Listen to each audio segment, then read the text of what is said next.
14장입니다.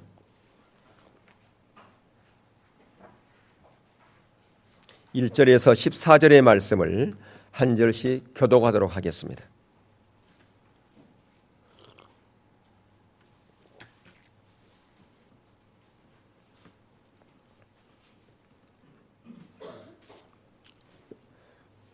출애굽기 14장 1절 여호와께서 모세에게 말씀하여 이르시되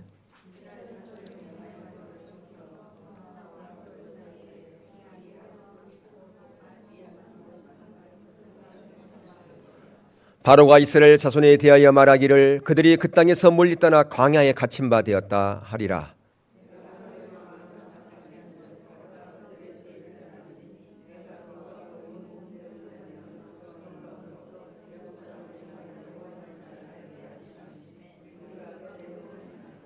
그 백성이 도망한 사실이 애굽 왕에게 알려지매 바로와 그의 신하들이 그의 백성에 대하여 마음이 변하여 이르되 우리가 어찌 이같이 하여 이스라엘을 우리를 섬김에서 놓아 보냈는가 하여 선발된 병거 600대와 애굽의 모든 병거를 동원하니 지휘관들이 다 거느렸더라.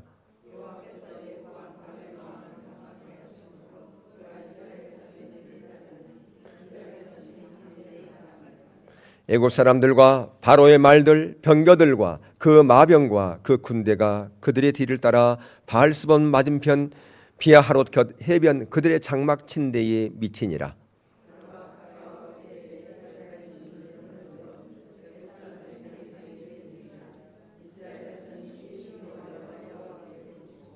그들이 또 모세에게 이르되 애굽에 매장지가 없어서 당신이 우리를 이끌어내어 이 광야에서 죽게 하느냐? 어찌하여 당신이 우리를 애굽에서 이끌어내어 우리에게 이같이 하느냐?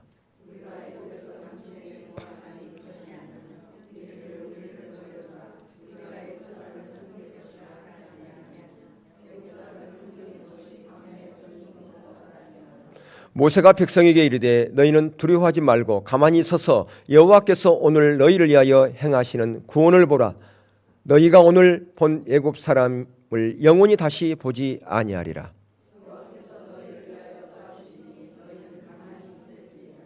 아멘.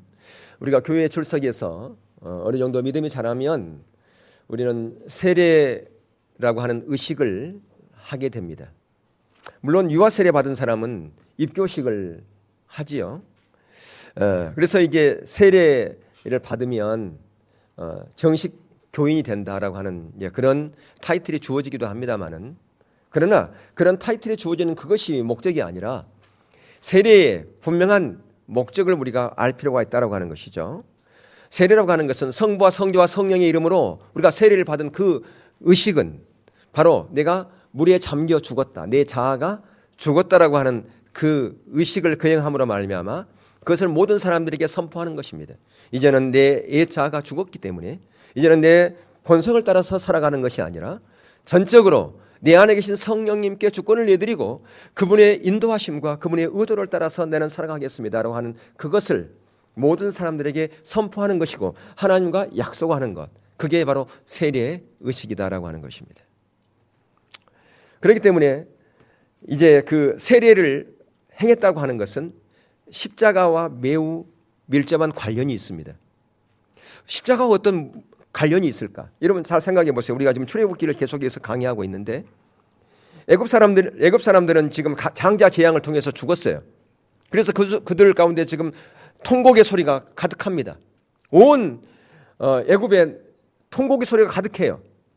그런데 고센 땅에 있는 이스라엘 백성들에게는 기쁨이었어요. 야, 우린 장자가 죽지 않았다. 저 애굽의 장자들은 죽었고 초태생들은 그 짐승까지도 다 죽었는데 우리는 이렇게 보호받았구나. 어린 양의 그 피를 좌우 문설주와 임방에 발랐더니 죽음이 넘어갔구나. 그들은 너무너무 기뻤습니다. 바로 예수 그리스도의 십자가를 의지했기 때문에 그게 가능한 거죠. 바로 죽음이 넘어간 거지 않습니까? 바로 그것이 우리 잘 아는 것처럼 예수님의 십자가를 의미하는 것이다. 우리는 그렇게 살펴봤어요. 예수님의 살과 피를 먹는 거라 그 말이죠. 그 어린 양 대신 예수 그리스도께서 십자가에 죽으심으로 말미암아 저와 여러분을 구원하신 거예요. 영원히 죽을 수밖에 없는 저와 여러분을 살리셨다라고 하는 것입니다. 죽음의 사자가 우리를 넘어갔다라고 하는 것입니다. 그런데 이제는 그들이 어디를 건너가야 되느냐 하면 홍해라고 하는 것을 건너가야 됩니다. 다시 말하면 세리의 강을 건너가는 겁니다. 바로 그것은 두 번째의 십자가와 매우 밀접한 관련이 있습니다. 자, 우리는 십자가 그러면 하나만 생각합니다. 무슨 십자가? 예수님께 달려 죽으신 그 십자가만을 생각하거든요. 그런데 두 번째의 십자가가 있고 세 번째의 십자가가 있음을 우리는 알지 못합니다. 바로 두 번째의 십자가가 뭐냐면 이제는 내가 십자가에 달려 죽는 것입니다. 내 옛자아가 죽는 것입니다. 나의 가치관이, 나의 습관이, 내 말하는 모든 이런 것이 완전히 바뀌는 것이에요. 하나님의 사람으로 바뀌는 것, 그것이 두 번째의 십자가입니다. 그런데 많은 그리스도인들이 첫 번째의 십자가는 알고 있어요. 그거를 의지해요. 그런데도 불구하고 자기 자신을 십자가에 달려 죽지 않으려고 그래요. 다시 말하면 세리의 강을 건넜다고 의식을 행하지만 실제로 홍해를 건너지 않았다라고 하는 것입니다. 그렇기 때문에 두 번째의 십자가와 이 세리의 강을 건넌 홍해를 건너는 것은 밀접한 관련이 있어요. 그러면 세 번째 십자가는 뭐냐? 이렇게 내가 죽었을 때 그때 우리가 승리할 수 있습니다. 어떻게 승리하느냐? 그때 사단이 세 번째 십자가에서 죽는 거예요. 그리고 우리가 승리를 만끽하는 것입니다. 왜 우리 가운데 승리가 없느냐? 두 번째 십자가를 지지 않았기 때문에 세 번째 사단이 십자가에 깨어서 달려 죽음으로 말미암아 우리 가운데 승리가 있어야 되는데 그 승리를 경험하지 못한다라고 하는 것입니다. 그렇기 때문에 우리는 첫 번째, 두 번째 그 십자가 그걸 붙잡아야 돼요. 그래야 우리 가운데 놀라운 승리가 있다라고 하는 것입니다. 그래서 처음 우리가 살펴보려고 하는 것은 예수님의 십자가와 나의 십자가, 이걸 첫 번째 살펴보려고 그래요. 자, 여러분들 예전에 시골에서 소를 키워본 사람들은 알 거예요. 뭐 시골에서 소 키워봐야 뭐 한 마리죠, 예전에는. 예. 그래서 이제 학교 갔다 오면 소를 데리고 산으로 가잖아요, 그죠? 소를 뜯기로. 모르시나요? 예. 시골에 안 사신 분들은 모르실 거예요. 예. 저도 어릴 때 시골에 살았을 때, 예, 소를 뜯기로 갔어요. 이렇게. 근데 소가 말을 잘 들어요. 덩치는 큰데 저는 그때 초등학교 한 3학년, 2학년 뭐 그러는데도 제 말을 잘 들어요. 때중에 오면 어떤 여자들이 소를 뜯기는 경우도 있어요. 근데 그 어린 아이의 말을 소가 아주 잘 들어요. 왜 소가 말을 잘 들을까요? 무엇 때문에요? 예? 꼬삐가 있으니까. 예, 땡. 예? 코를 뚫어서, 예, 콧뚜레 때문에 그런 거예요. 콧뚜레. 예, 콧뚜레, 이 콧뚜레를 이 꼬피하고 연결돼 있어서 말을 안 들으면 당기면 아파요, 안 아파요? 코가 찢어지는데 아프단 말이에요. 그러니까 우측으로 할 때 이라 하더라. 좌측으로 할 때는 저리 하더라. 이게 이제 입력이 돼 가지고 꼬피를 당기기 전에 이라 그러면 오른쪽으로 가는 거예요. 왜? 자기가 동작이 좀 뜨면 꼬피를 당기면 아프거든요. 그러니까 미리 움직이는 거예요. 이라 그래도 말을 하더래요. 저라 저리 그러면 좌로 가고 이라 그러면 오른쪽으로 간단 말이에요. 예. 말 안 들으면 아프니까 먼저 반응을 하게 돼 있어요. 근데 이것과 관련해서 재미있는 우화가 하나 있는데요. 어떤 집에 소가 송아지를 2마리 낳았어요. 행제지요, 그죠? 보통 1마리 낳는데, 그래서 이제 이들이 좀 이렇게 조금 잘하면 뭘 해냐면 콧뚜레를 뚫어야 돼요. 그렇죠? 송아지도. 근데 이 첫 번째 이 송아지가 주인한테 그러는 거예요. 주인님, 저는 콧뚜레 뚫지 마세요. 네 콧뚜레 안 뚫으면 망아지 될 텐데. 아니에요. 저는 정말 저 둘째보다도 더 열심히 일하겠습니다. 진짜 네 말을 내가 믿어도 돼? 믿으십시오. 그래서 이제 두 번째 그 송아지는 어수룩해가지고 그냥 코를 뚫었는데 첫 번째 소는 코를 뚫지 않았는데도 불구하고 일을 너무너무 잘하는 거예요. 야, 그래 처음에 주인이 야, 그래 얘가 약속을 잘 지키는구나. 두 번째 소가 쉬고 있음에도 불구하고 자기는 일하는 거예요. 얼마나 열심히 잘하는지. 그래서 주인이 흡족했어요. 그래서 이제 세월이 흘러서 이게 송아지가 됐어요. 이게 커가지고 그때부터 본색이 드러납니다. 게으름을 피우고 일하려고 그러면 도망가 버리고 어떨 때는 그냥 뒷발로 주인을 막 차기도 하고 그래요. 말을 안 들어요. 이제 두 번째 소가 생각하기를 야 나도 콧뚜리에 뚫지 말을 것 콧뚜리에 뚫어가지고 내가 이거 여행 고생이야. 그냥 쉬지도 못하고 우리 첫째 소는 쉬고 그러는데 도망다니고 일도 안 하는데 내가 혼자서 일하는 게 뭐야. 그래 막 불만이 있는 거예요. 괜히 코를 뚫어가지고 그랬다고. 어느 날 첫째 소가 안 보여요. 그래서 둘째 소가 물어봤어요. 아니 첫째 소가 안 보이는데 왜 안 보이냐고. 그러니까 뭐라고 그랬냐면 말도 안 듣는 그런 망아지 같은 소가 결국 갈 곳이 어디겠느냐 그런 거예요. 어디 갔을까요? 예, 도솔장 같죠. 그래서 둘째 소가 야 그래 내가 콧뚜레 뚫기를 너무너무 잘했구나 그렇게 했다는 거 아니겠어요? 예, 무슨 얘기냐면 하나님께서 우리 가운데 콧뚜레를 만들어 놨어요. 그 콧뚜레를 뚫고서 하나님께서 그 콧뚜레를 뚫지 않는 콧뚜레가 없는 그리스도인도 있어요. 근데 콧뚜레를 뚫지 않는 그런 그리스도인들은 첫 번째 그 소처럼 자기 멋대로 살아요. 근데 콧뚜레가 있는 그 그리스도인들은요, 하나님께서 이라 그러면 우로 가고요, 저리 그러면 자로 갑니다. 미리 움직여요. 왜? 자기 십자가를 졌기 때문에 그렇다라고 하는 거예요. 예. 하나님께서 성도들에게 저와 여러분에게 콧뚜레를 주셨는데 그것은 뭐냐 하면 너의 욕망대로 살지 말고 네 원대로 살지 말고 바로 누구의 뜻대로 살으라고요? 하나님의 뜻대로 살으라고 콧뚜레를 주었다라고 하는 것입니다. 바로 세례를 받게 하시고 광야로 이스라엘 백성들을 내모는 것 같은 똑같은 원리를 우리가 볼 수가 있는데요. 우리가 그 십자가를 진다고 하는 것은 여러분 감당하기 어려운 거예요. 어떻게 십자가를 질 수 있습니까? 예수님은 그 십자가를 질 때 얼마나 고통스러웠어요. 근데 그 십자가를 우리가 지라는 거 그게 얼마나 우리 가운데 부담스럽고 힘들고 고통스럽습니까? 그러니까 때로는 우리의 상식으로 안 맞는 일들이 우리 가운데 있어요. 적절하게 우리 가운데 물질도 주면 좋은데 때로는 물질이 없어가지고 고통스러워요. 때로는 우리가 건강하면 좋은데 때로는 건강 때문에 너무너무 힘들어요. 때로는 사람과의 관계 가운데서도 힘듭니다. 왜 하나님 이런 어려움을 저에게 주어서 저에게 이렇게 힘든 삶을 살아갑니까? 왜 내 인생이 이렇게 무겁습니까? 하나님께서 그렇게 하신 거예요. 왜? 우리 가운데 콧뚜레를 줬다니까요. 교만하지 말고 우리 욕망대로 살아가지 못하도록 그렇게 하셨다 그 말입니다. 여러분 가정에 문제 없는 가정의 어려움들 얼마나 있겠습니까? 어떤 가정에서는요, 아이고 참 저 아내를 잘못 만나가지고 참 뭐야 저 이렇게 하는 사람이 있고, 참 참한 여자인데 남편을 잘못 만나가지고 인생이 버렸어. 부모는 참 훌륭한데 자식은 참 달라 부모하고 왜 저렇게 저런 자식이 나왔을까? 우리가 이렇게 어떤 가정을 보면서 이렇게 말할 수 있다 그 말입니다. 이렇게 이해가 안 되는 가정들이 있잖아요. 이게 뭐냐 하면 하나님께서 우리 가운데 콧뚜레를 주시고 우리의 삶을 제한시킨 거라 그 말입니다. 교만하거나 방종하지 않도록 하기 위해서 그렇게 하셨음을 우리는 인식할 필요가 있어요.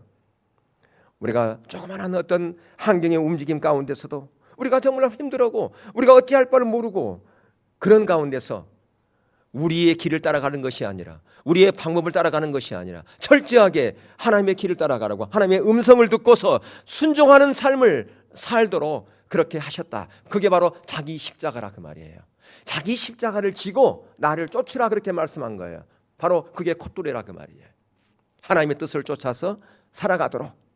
이게 바로 세례받은 사람에게 해당되는 것이에요. 여러분 우리가 세례를 받았습니다. 세례를 받는 그 의식이 뭐냐? 물속에 잠기는 거잖아요. 내 옛자가 죽는 거라 그 말입니다. 이제는 내 뜻으로 내 욕망대로 살아가는 것이 아니라 철저하게 하나님의 뜻을 쫓아서 살겠다 하는 그 고백이 바로 세례라고 하는 것이에요. 여러분 이제 그 홍해를 건넜다면 세례의 강을 건넜다면 이제 난 삐뚤어진 내 인격 그것을 바로 할 것이고 부정적인 언어 그것을 이제 내가 긍정적으로 바뀌고 나의 삶이 전적으로 바뀌겠습니다로 하는 그 고백이라 그 말이에요. 그리고 이제는 내 안에 계신 성령님께 모든 주권을 내드리고 성령님의 인도와 따라서 내가 가겠습니다. 그 고백이라 그 말입니다. 그리고 이제는 다른 사람을 섬기며 다른 사람을 귀하게 여기며 살아가겠습니다라는 그런 자세인 것이죠. 하나님의 멍에를 메고 말씀하신 대로 내가 순수히 그렇게 따라가는, 순종하는 그런 사람으로 내가 살아가겠습니다. 여러분, 예수님의 그 십자가, 예수님을 믿는 그 십자가 얼마나 고귀한 십자가입니까? 그 주님의 보혈이 얼마나 고귀한 보혈입니까? 우리는 날마다 주님의 십자가의 보혈을 우리 가운데 덮으며 살아야 됩니다. 우리가 그걸 알고 있어요. 주님의 보혈로 저를 덮어주세요. 그런데 주님의 보혈로 우리 자신을 덮는 그런 삶에 있어서 더 하나 추가될 것은 뭐냐? 날마다 우리의 자신을 십자가에 못 박는 삶을 살아가야 된다 그 말이에요. 다시 말하면 내 본성대로 사는 것이 아니라, 내 뜻대로 사는 것이 아니라 철저하게 하나님의 뜻을 쫓아서 살아가는 것을 말하는 것이라 그 말이죠. 이제는 내가 죄의 노예에서 해방되어지고 돈의 욕망에서 해방되어지고 내가 과거의 어떤 잘못된 습관의 노예에서 벗어난 그런 삶을 살겠습니다. 그게 바로 자기 십자가를 지는 것이고 세리의 강을 건넌 사람이 자세라고 말이에요. 우리가 신앙생활 내가 오래 했어. 어떤 사람 20년 하고 어떤 30년 했어요. 그런데도 불구하고 여전히 인생이 피폐해. 왜 인생이 피폐할까? 왜 내 삶 가운데서는 기쁨이 없을까? 곰곰이 생각해 볼 필요가 있어요. 왜 그런가라고 하는 거예요. 이런 부분에 있어서 우리 자신을 보아야 된 거예요. 왜 믿는 사람에게 여러분 세례가 필요하다고요? 왜 세례 받는 사람이 광야가 필요하다고요? 그 광야 훈련을 통해서, 세례를 통해서 이제는 내가 십자가를 져야 되기 때문에 그렇습니다. 여러분, 우리가 살아가다 보면 이해가 안 된 일들이 여러분 삶 가운데 일어나지 않습니까? 성경에는 우리를 하나님이 택하셔서 세상을 정복하고 세상을 변화시키고 이 땅에 하나님 나라를 건설하는 그런 사람 통역자를 우리를 불렀다고 그러는데 나는 어떤 자리에도 영향력을 행사할 수 없어요. 왜 그러냐 그 말이에요. 왜 그런가? 그것은 바로 자기 십자가를 지지 않았기 때문에, 강을 건너면서 내가 안전히 죽지 않았기 때문에 그렇다고 말이에요. 하나님께서는 지금도 저와 이름을 부르신 그 부르심 가운데서 이제는 너희 나라, 너희 왕국이 아니라 하나님 나라를 왕국을 건설하기를 원하고 계십니다. 예수님께 십자가 지신 그 사건은, 예수님께서 오신 그 목적은 하나님 나라를 건설하기 위해서 오신 거예요. 그래서 하나님 나라가 언제부터 임했습니까? 제 아들이 예수님께 묻습니다. 하나님 나라가 언제 임합니까? 하나님 나라는 여기 있다 저기 있다 한 것이 아니라 바로 너희 가운데 있다라고 하는 말씀이에요. 우리가 신학적으로도 그렇잖아요. 예수님의 초림을 통해서 하나님 나라가 이 땅 가운데 임했고 바로 하나님 나라가 지금 계속 확장되어 가고 예수님이 재림하는 그때 하나님 나라가 완성되는 거 아니겠습니까? 바로 하나님 나라가 완성되어지기를 원하신 거예요. 누굴 통해서? 저와 여러분의 삶을 통해서 하나님 나라가 완성되기를 원한다 그 말이에요. 세리의 강을 건넌 진정한 그리스도인의 삶을 통해서 하나님 나라가 확장되어지고 건설되어지기를 하나님께서는 원하고 계신다 그 말입니다. 그렇기 때문에 하나님께서는 두 번째 우리를 어디로 통과하게 했느냐? 홍해를 통과하게 했어요. 왜 홍해를 통과하게 했을까? 이스라엘 백성들을 왜 홍해를 통과했을까? 결론적으로 말씀드리면 돌아갈 길을 막아버린 거예요. 뭘 막아버렸다? 돌아갈 길을 막아버렸다 그 말이에요. 우리가 진정으로 그리스도인이 되려면, 진정 하나님의 기뻐하는 성도가 되려면 돌아갈 길을 막아버려야 되는 거예요. 테러를 차단해버려야 된다 그 말이에요. 이것이 진리의 길이면, 이것이 참된 길이면 다시는 내가 과거로 회귀하지 않겠다. 돌아갈 다리를 폭파시켜버려야 된다 그 말이에요. 예, 그래야 우리가 하나님을 따라갈 수 있어요. 여러분, 우리가 오늘 읽었던 본문의 말씀은 우리 잘 아는 것처럼 이스라엘 백성들이 홍해를 건넌 사건의 내용이지 않습니까? 예, 아까도 말씀드렸지만 그 이스라엘 백성들이 하나님의 말씀을 따라서 어린 양의 피를 발랐더니 고센 땅에는 죽음이 넘어갔어요. 그러니까 그들이 너무너무 기뻤습니다. 야, 하나님 말씀대로 순종했더니 이런 놀라운 일이 있었구나. 그래서 이제는 모세의 말을 믿습니다. 모세를 통해서 행하려고 하는 하나님의 뜻을 따라서 순종을 합니다. 그래서 이제 그들이 애굽 땅을 떠나죠. 근데 하나님께서 애굽 땅을 떠나서 가나안 땅으로 가려면 바로 직선거리가 있어요. 근데 문제는 그 직선거리 앞에 어떤 나라가 있느냐? 블레셋이라고 하는 나라가 딱 있어요. 13장에 있다 살펴보겠지만 그 블레셋은요, 얼마 전에 저쪽에 있는 해양 민족이 그 지역을 점령해서 블레셋이라는 나라를 만들었어요. 근데 이 블레셋은 이 지금 애굽하고 같은 민족이에요. 아주 호전적이고 아주 그렇게 그런 민족이다 보니까 그들을 통과하다가 지레 겁먹고 다시 돌아올까 봐서, 마음이 변할까 봐서 그 길로 가는 길을 돌이켜서 돌아오게 한 겁니다. 어디로? 그래서 그들을 내몰았어요. 이스라엘 백성들을 홍해 앞으로 내몰았어요. 홍해 딱 앞에 있는데 좌우에는 큰 산이 있는 거예요. 그러니까 퇴로가 차단됐어요. 뒤에는 누가 쫓아옵니까? 애굽의 정예병사, 그것도 오늘날 말하면 전차 군단이 온 거예요. 아주 최정예 600승의 전차를 앞세우고 또 모든 전차가 뒤따르고 정예병들이 쫓아오는 겁니다. 도관에 든 지라 그 말이에요. 진퇴양난이란 말이에요. 그런 상황 가운데 있어요. 보세요. 오늘 우리가 아까 1절에 2절 본 것처럼 여호와께서 모세에게 말씀하여 이르시되 이스라엘 자손에게 명령하여 돌이키라는 거예요. 가던 길을 돌이키라는 거예요. 바다와 믹돌 사이에 피하로답 곧 바알스본 맞은편 바닷가에 장막을 치게 하라. 그렇게 말씀하고 있어요. 지금 그들은 사기가 총천했습니다. 너무너무 기뻤어요. 즐거운 지금 그런 파티를 하면서 그들이 출발했단 말이에요. 그런데 위기가 왔어요. 우리가 살아다 보면요, 이런 위기가 올 수도 있어요. 내가 상상할 수 없는, 예정도 할 수 없는 그런 일들이 있다 그 말이에요. 출애굽기 13장 17절 18절에 보면 바로가 백성을 보낸 후 블레셋 사람의 땅의 길은 가까울지라도 하나님이 그들을 그 길로 인도하지 아니하였으니 이는 하나님의 말씀하시기를 이 백성이 전쟁을 하게 되면 마음이 돌이켜 애굽으로 돌아갈까 하셨습니다. 그러므로 하나님이 홍해의 강화 길로 돌려 백성을 인도하심에 이스라엘 자손이 애굽 땅에서 대를 지어 나올 때에, 그러니까 그들이 마음이 변화할 수 있다면, 우리 사람이라고 하는 것은 변할 수가 있어요. 언제 사람이 변할 수 있어요? 그러니까 사람은 믿을 게 없어요. 사람은 섬기는 대상이지 믿을 대상이 아니라는 거예요. 그럼 누구만 믿어야 돼요? 하나님만 믿어요. 사람은 언제 변할지 몰라요. 그 사람은 절대 내가 믿습니다. 잊으세요. 사람은 믿을 대상이 아니라 무슨 대상이라고요? 섬길 대상이요 사랑의 대상이지 믿을 대상이 아니라는 거예요. 누구만 믿어요? 하나님만 믿어야 된다라고 하는 거예요.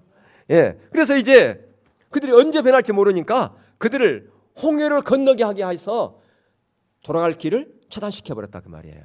다시 애굽으로 못 돌아가게, 세상으로 못 가게 하기 위해서. 성경에서 애굽은 세상이에요, 그죠? 그러니까 세상으로 못 가기 위해서 홍해를 건너서 테러를 차단시켜 버렸다 그 말이에요. 다시 말하면 세례의 바다를 건너가게 했다 그 말이에요. 홍해를 건너지 않으면 그들 안에 있는 바로가 죽지 않아요. 홍해를 건너지 않으면 그들 안에 있는 세상이 죽지 않아요. 우리가 세례를 받아야, 내가 죽어야 세상하고 완전히 단절될 수 있어요.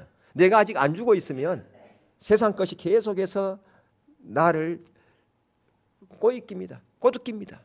야, 너 이렇게 하면 되잖아. 저렇게 하면 되잖아. 저 봐라, 저 사람 저렇게 했잖아. 근데 너희 그렇게 해. 야, 내가 알고 있는 그 장로님, 그 사람 교회에서 얼마나 헌신적인지 알아? 근데 그 장로님도 이렇게 했어. 그럼 너 뭐 교회에서 집사가 돼가지고 뭐 장로님도 그러는데, 그러면서 꼬신단 말이야. 그래요? 그러면 마음이 약해가지고, 다 누구의 속삭임이에요? 사단의 속삭임이에요. 여러분, 그 중국에 보면 천년의 전쟁을 총 이렇게 연구해가지고 병법 하나를 만들었어요. 손무라고 하는 사람이, 원래 이름이 손무였는데 나중에 이름이 뭐예요? 무슨 병법이 있어요? 유명한 병법? 손자병법. 근데 지금 출애굽기 14장에서는요, 손자병법보다 더 놀라운 병법을 소개하고 있어요. 우리가 영적인 싸움에서 승리할 수 있는 놀라운 병법을 소개하고 있다니까요. 거기 보면 이 하나님께서 홍해를 이렇게 앞에 몰아놓고 가만히 내버려 두신 분이 아니에요. 하나님이 그렇게 하셨다면 하나님께 방법이 있을까요, 없을까요? 방법이 있으니까 그렇게 모는 거지. 방법 없이 그렇게 하시겠어요? 그러니까 하나님이 그렇게 하셨으니까 하나님의 방법을 취해야 되는데 너무나 많은 사람들은 자기 방법을 막 취해서 뭔가를 해보려고 그래요. 그러니까 거기에 하나님께서 하나님의 방법을 알려주는 거예요. 손자병법이 아니에요. 하나의 방법이에요. 자, 첫 번째, 홍해압과 같은 그런 어려움이 왔을 때에 우리가 서야 될 자리가 있어요. 거기 뭐라고 내느냐? 적의 편에 서지 말고 하나님 편에 서라는 거예요. 자, 어디에 나오는 거냐? 13장 3절에 보시면 거기 아까 우리 읽었던 거기 보면 모세가 백성에 이르되 너희는 두려워하지 말고 뭐라고요? 가만히 서서 그랬어요. 예. 여기서 보면 가만히 서서라고 한다는 히브리 야차브를 한다는데 자리를 잡고 움직이지 않는 걸 말하는 거예요. 움직이지 말라는 거예요. 예. 하나님이 하실 거니까 움직이지 말아라. 근데 우리는 하나님을 모르거나 하나님을 신뢰하지 않거나 믿음이 없으면 내가 뭔가를 해보려고 막 움직여 쫓아다니면서 이 사람한테 전화하고 저 사람 만나고 그래서 뭔가를 해결해 보려고 한다 그 말이에요. 그게 아니라 움직이지 마라. 서라. 가만히 서서 있어라 그 말이에요. 예. 너가 있어야 될 곳은 어딘지를 보라는 거예요. 그러니까 하나님을 찾는 자리에 서야 되는데 네 방법으로 서서 일이 왔다 갔다 하지 말라는 거죠. 하나님의 역사하심을 네가 볼 곳이다. 그러니까 움직이지 말라는 거죠.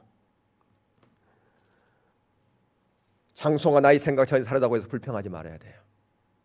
어떤 일이 나 생각과 전혀 다르게 움직여간다고 해서 불평하면 안 돼요. 내가 해볼까? 그러지 말라는 거죠. 예.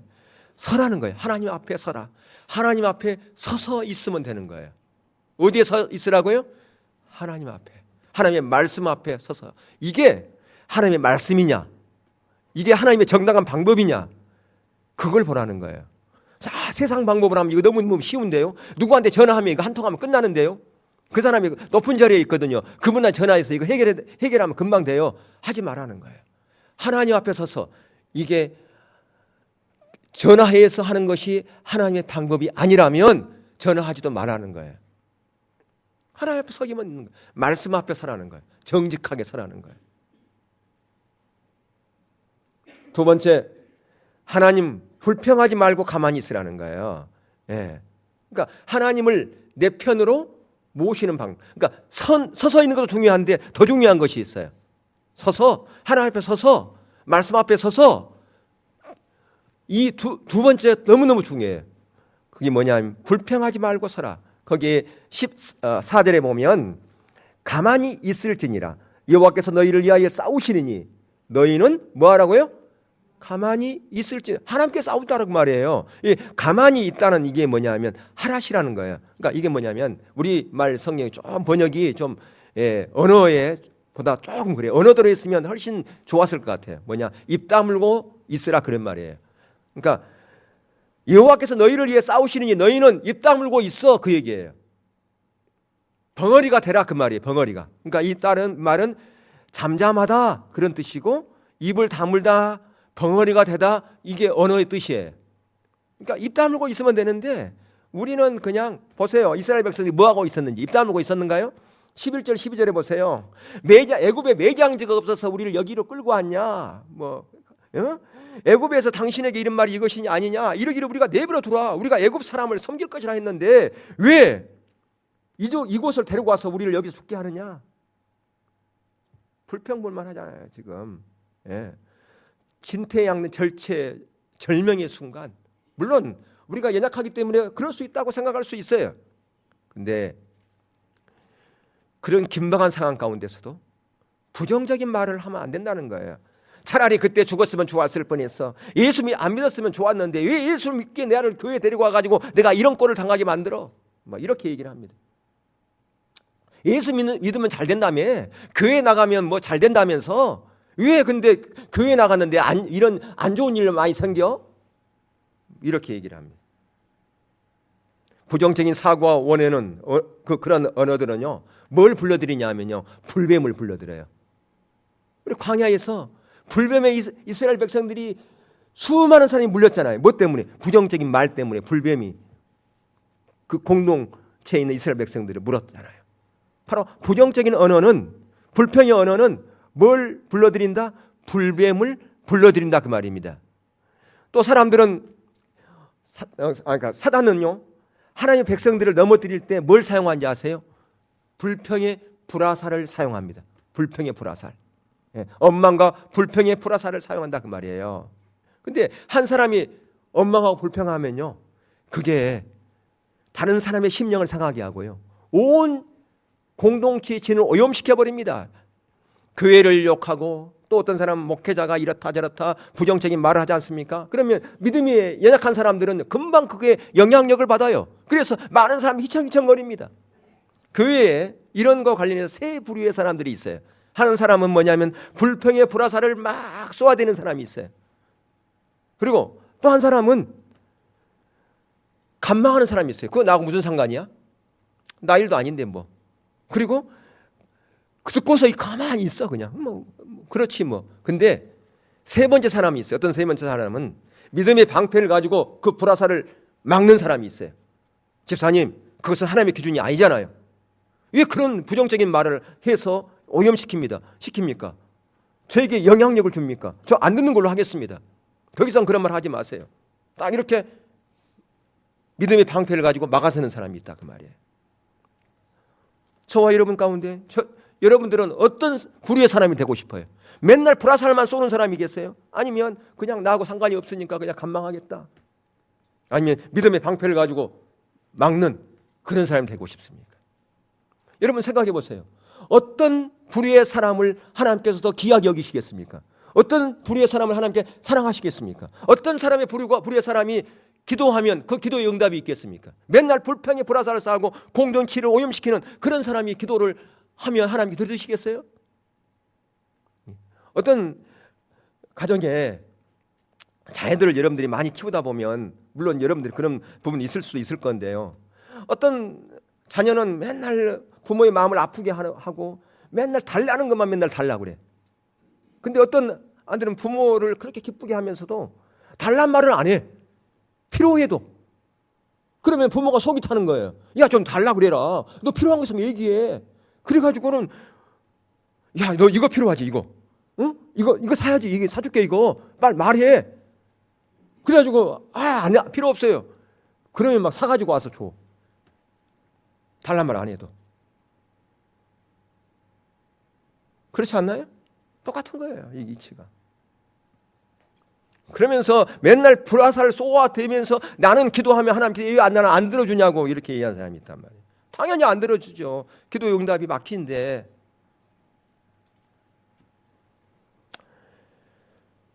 그래서 정말 우리가 하나님의 편에 서서 살아가야 되는 거 우리가 알고는 있어요. 머리는 다 알고 있어요. 근데 실제 내 삶의 행동에서는 사단의 편에 서서 살아가는 경우가 너무 많다 그 말입니다. 사단을 기쁘게 하는 자리에 있는 게 너무 많다 그 말이에요. 여러분, 내가 짧은 목회 생활이지만 제가 얼른 결론은 뭐냐면 언어가 바뀌지 않은 사람, 그런 사람은 인생이 절대 안 바뀝니다. 인생이 가장 빨리 쉽게 바뀌는 비결이 뭔지 아세요? 언어가 바뀌면 빨리 바뀌어요. 그게 인생이 바뀌는 가장 비결이에요.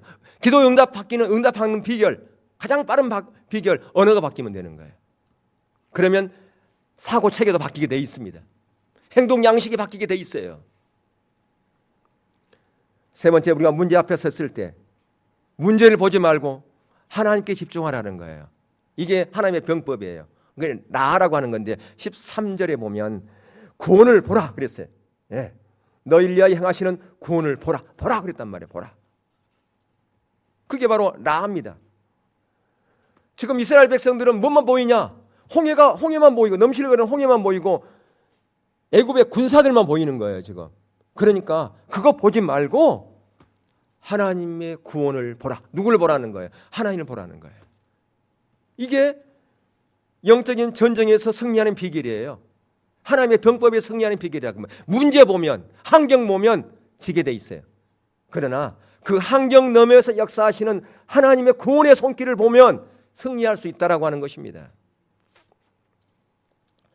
그래서 여러분들, 우리가 무엇을 보느냐에 따라서 믿음이 차이는 거예요. 우리가 믿음이 있다, 뭘 통해서 믿음이 있다 없다를 판가름할 수 있느냐?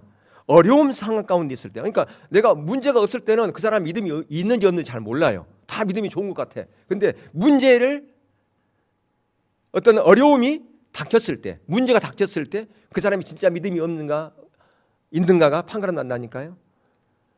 어려움이 왔을 때 그 어려움 때문에 낙심되어지고 좌절하면 이 사람 믿음이 없는 거예요. 하나님 어떻게 합니까? 나 큰일 났다고. 그런데 그 문제가 있을 때 그 문제 뒤에서 역사하시는 하나님을 보는 사람은요, 낙심하지 않아요. 실망하지 않습니다. 하나님께서 나에게 어떤 또 일을 행하시려고, 어떤 하나님을 경험하기 위해서 또 이런 일을 줬을까? 기대가 되는 거예요. 그러면 하나님 뜻이 무엇입니까? 하나님 왜 이런 문제를 주었습니까? 제가 뭘 하기를 원하십니까? 그러면서 그 문제 뒤에서 일하시는 하나님을 보려고 한다 그 말이에요. 이게 믿음이 있는 사람과 없는 사람의 차이라고 하는 것이에요. 그렇기 때문에 히브리서 11장에 보면 믿음은 바라는 것이 실상에 보지 못하는 게 증거라고 그렇게 말씀하고 있잖아요. 진정으로 믿음 있는 사람들은요, 여러 가지 환경 속에서, 사건 속에서 하나님의 손길을 봅니다.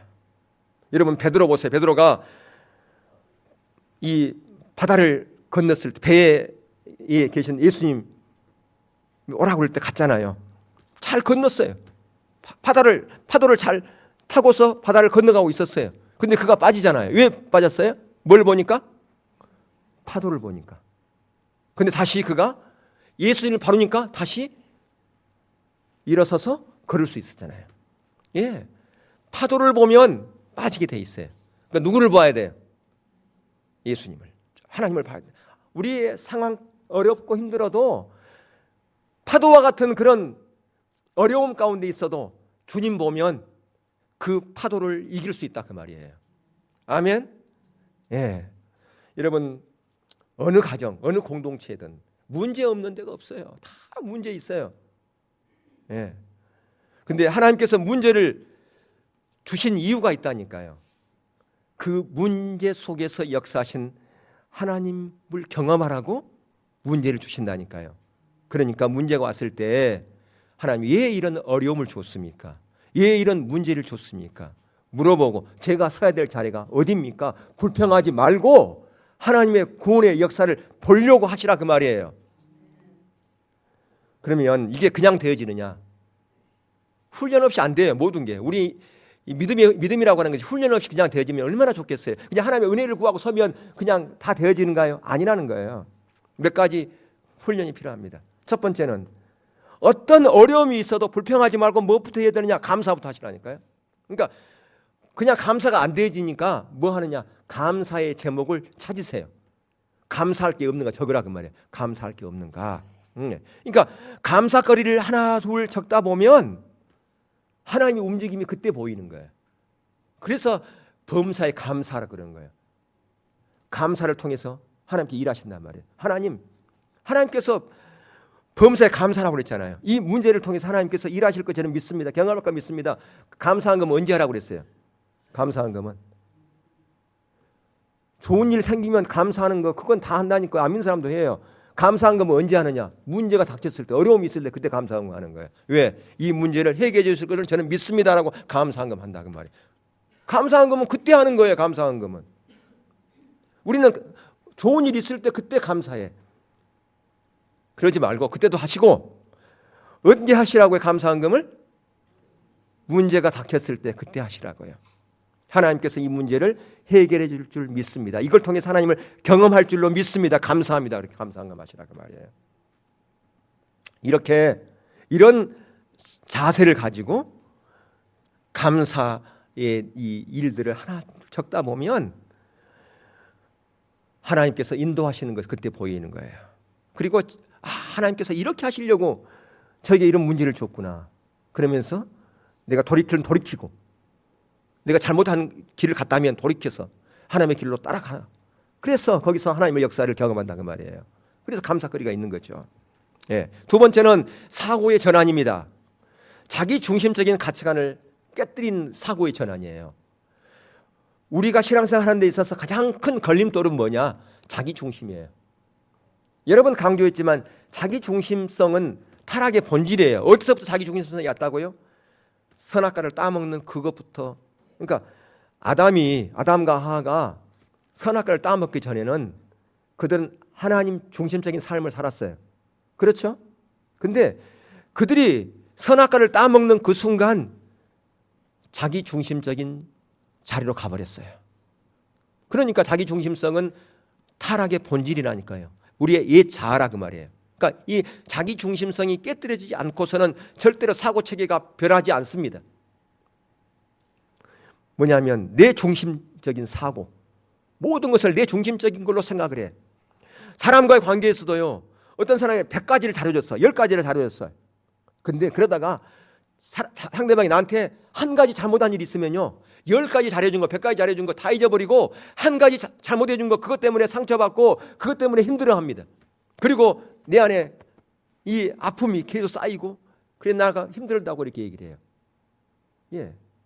그러니까 뭐냐면 그런 자리에 있을 때 상대방이 나에게 잘해준 걸 생각해 보라니까요. 상대방이 나에게 잘해준 거, 그래 그분이 나 잘해준 게 더 많은데, 그러니까 잘해준 것이 하나밖에 없지만 잘해준 것이 훨씬 더 많아. 그게 보여졌을 때 내 아픔이 치료가 되는 거예요. 상처가 치유되는 거예요. 마음이 풀리는 거예요. 근데 우리는 상대방이 잘해준 것은 생각도 안 해. 어쩌다가 한 가지 잘못하면 그거 붙잡고 그거 가지고 난리를 친다 그 말이에요. 큰일 날 것처럼. 그렇기 때문에 사고 전환해서 나에게 잘해준 거 생각하면 마음이 풀리고 상처가 치유된다니까요. 이 사고 체계를 내 중심적인 것에서부터 하나님 중심적인 것을 바꾸라 그 말이에요. 세 번째, 기도하는 게 중요해요. 작정 기도를 해야 되는데, 그러면 이 문제 해결을 위해서 기도하는 얘기가 절대 아닙니다. 하나님을 찾는 기도하라는 거예요. 하나님의 얼굴을 구하는 기도가 필요해요. 무슨 기도라고요? 하나님의 얼굴을 구하는 기도. 그분 자신을 알기를, 그분의 목적을 알기를 위한 기도. 그러려면 하나님과 친밀한 교제가 필수예요. 신앙의 본질이 필수다 그 말이에요. 하나님 그분 자신을 알기를, 사모하기를, 그분과 함께 하기를, 그것을 구하여 나가야 돼요. 내 문제 그건 제껴놓고요. 그건 아까도 제가 사람과의 가정에서도 얘기했잖아요. 어떤 사람은 그냥 하나님의 뜻대로 살지도 않으면서 자기 문제만 가지고 맨날 가지고 기도하는 사람이 있고, 어떤 사람은 부모의 마음을 그렇게 협조하게 하는데 구하지도 않아. 그냥 좀 제발 좀 달라 그랬으면 좋겠는데 부모가 어렵다 그러니 힘들다 그러니까 자기가 그냥 힘들고 말지 하면서 안 해. 그러면 부모가 그걸 알면 어떻게든지 그 자녀의 필요를 채워주려고 막 하잖아요. 그게 어디에 나와 있어요? 성경에 나와 있는 말이잖아요. 어디에 나와 있어요? 마태복음 6장 33절의 말씀이 나오잖아요. 거기에 안 나와요? 찾아보세요. 제 말이 거짓말인가? 그 얘기 나와 있어요. 예. 너희는 먼저 그 나라와 의를 구하라. 너희들이 그거 구하는 것은 이방인들이 구하는 거야. 네가 구하지 않아도 내가 다 알고 있어. 그렇게 말씀하고 있잖아요. 마태복음 6장에. 그래서 그렇게 하나님의 얼굴을 구하여 나가서 하나님과 친밀한 교제, 신앙의 본질 가운데서 하나님을 인격적으로 알고 그분을 전적으로 사랑하는 그 자리에 있을 때 하나님의 세면의 음성이 들리기 시작하는 거예요.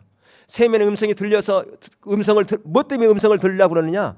오늘날 우리는 너무나 많은 경우 타락해가지고요. 어떤 경우에 하나의 음성이 막 들으면 막 기뻐가지고 막 내가 하나님의 음성을 들었다 그러면서 다른 사람이 예언기도 해준다, 내가 해주겠다 막 그러면서 자기 막 유익을 위해서 쓰는데, 왜 하나님께서 우리 가운데 하나의 음성을 들려주느냐? 하나님의 이 시대를 향한 하나님의 뜻이 무엇인지를 알라고, 이 시대를 향한 하나님의 비전을 알라고. 그래서 알아서 뭐하게? 그 뜻에 동참하라는 거예요. 그 뜻에 순종하라는 거예요. 그러니까 하나님의 의도가 무엇인지를 알고 이 시대를 하나님의 의도와 목적이 뭔지를 알아. 내 삶을 조종하여 순종하는 자로 가면 뭐하게 하려고? 하나님께서 나를 통해서 하나님의 놀라운 역사를 경험하게 하려고 그렇게 하신다 그 말이에요. 그러니까 우리가 하나님께로 나아가는 방법에 있어서 문제 앞에 섰을 때 하나님께 집중해야 되는데 그게 그냥 되어진 게 아니라는 그 말이에요. 훈련이 필요하단 말이에요. 어떤 훈련이 필요하다고 그랬어요? 어떤 훈련이 필요하다고 그랬습니까? 가장 먼저가 감사 제목을 찾는 거고, 두 번째는 자기 중심적인 사고에서 하나님 중심적인 사고로 전환하는 것이고, 세 번째는 하나님의 얼굴을 구하는 자로 가라 그 말입니다. 아멘.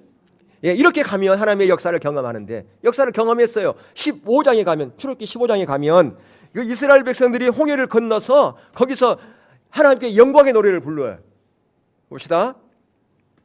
보면 하나님께서 구원자라고 노래하기 시작합니다. 1절 2절에 보니까 높고 영화로우신 하나님, 3절 용사신 여호와, 4절에서 5절에 보면 바로 병거와 그의 군대를 바다에 던지신 하나님께서 훨씬 크신 분이라고 그렇게 노력해요. 예. 이전에는 바로의 병거가 무서웠어요. 바로의 그 세력이 너무너무 무서웠어요. 그런데 그보다 훨씬 더 큰 분이 하나님이구나, 그걸 알았다 그 말입니다. 이론으로 안 게 아니고 실제로 경험한 거예요. 나의 문제보다 더욱 크신 하나님, 내가 두려워하는 원수보다 더 높으신 하나님, 그 하나님을 내가 찬양합니다. 그래서 6절에 10절에서 하나님의 구원의 노래를 부르고 있지 않습니까? 6절에 보면 하나님의 손으로 구원하셨고, 7절에서는 하나님의 진노가 그들을 심판하셨으며, 8절에 10절에 보면 모든 피조 세계가 하나님의 역사하심에 복종하셨다고 그들은 노래하고 있어요. 바로 하나님께서 어떤 분이다? 전능하신 분이다라고 하는 거 아닙니까? 지금까지 바로가 전능한 줄 알았어요. 그래서 그의 말을 들었는데 아무것도 아니구나, 진정한 참 신은 하나님밖에 없구나, 그들이 경험했다 그 말이에요. 이론으로 경험한 게 아니라 실제로 경험한 거 아니에요. 예. 그래서 11절에서 18절까지 보면 주님의 인도하심의 목적, 거기서 말하는 거야. 너희들을 그렇게 인도한 것은 바로 이것 때문이야. 그러면 하나님께서 목적을, 너희들을 인도하신 목적이 뭔가를 그때 얘기하는 거예요. 바로 13절에 주의 거룩한 처소로, 17절에서 주의 기업으로 산으로, 주의 처소로 삼으시라고 주의 손에서 성소를 예비하였다. 다시 말하면 바로 너희들을 성전 삼기 위해서 그렇게 하셨다 그 말이에요. 한 사람 한 사람을 뭐 하시려고? 하나님이 거하시는 성전으로 삼기 위해서 그렇게 하셨다 그 말입니다. 그렇게 하기 위해서 내가 너희들을 홍해를 건너게 하고, 애굽에서 너희를 빼오고 홍해를 건너게 하고 강야로 인도하셨다. 성전 삼게 하기 위해서. 그래서 신약에 와서 바울은 바로 이 홍해를 건넌 것을 세례라고 말하잖아요. 고린도전서 10장 1절 2절을 보시면 시작. 형제들아, 나는 너희가 알지 못하기를 원하지 아니하노라. 우리 조상들이 다 구름 아래에 있고 바다 가운데로 지나며 모세에게 속하여 다 구름과 바다에서 세례를 받고. 보세요, 여기서 홍해 건넌 것이 뭘 받았다고요? 세례를 받았다고 그렇게 말씀하고 있잖아요. 예, 바로 세례라고 하는 것은 나를 내려놓는 거예요. 내가 죽는 거예요. 나를 부인하는 거예요. 내가 십자가에 못 박는 거라 그 말이에요. 두 번째 못 박는 거예요. 그러니까 두 번째 십자가와 세례는 같은 의미라 그 말이에요. 여러분, 세례를 받았어요. 그렇다면 두 번째 십자가, 우리 자신을 죽는 그 일을 언제만 해야 되느냐? 날마다 우리의 삶 가운데서 해야 된다라고 하는 것입니다.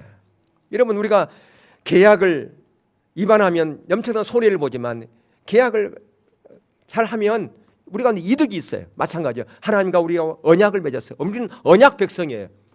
하나님과 저와 여러분은 언약 백성이라고 말해요. 하나님과 언약을 맺었다 그 말이에요. 그러니까 언약 백성은 하나님의 그 뜻 따라서 갈 때 우리 가운데 손해가 없고 우리 가운데 유익이 있다라고 말이에요. 근데 그 유익은 어떤 것이냐?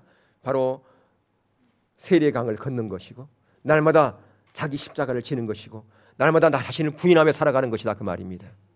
그렇게 갈 때 하나님께서 말씀하시냐? 뭐라고 말씀하냐? 내 은혜가 너에게 크게 주어질 것이다 그렇게 말씀한다 그 말이에요. 아멘. 여러분, 우리는 이미 홍해를 건넜습니다. 돌아갈 수 있는 길이 찾아냈다 그 말이에요. 세상 것과 단절해야 됩니다. 사고 체계가 바뀌어야 됩니다. 세상적인 말과 행동, 그거 더 이상 하지 말아야 된다 그 말이에요. 왜 그렇게 해야 된다고요? 그래야 하나님의 은혜와 생명이 우리 가운데 넘치기 때문에 그렇다 그 말이에요. 그런 자만이 어디에 갈 수 있으니까 젖과 꿀이 흐르는 가나안 땅에 갈 수 있기 때문에 그렇다 그 말이에요.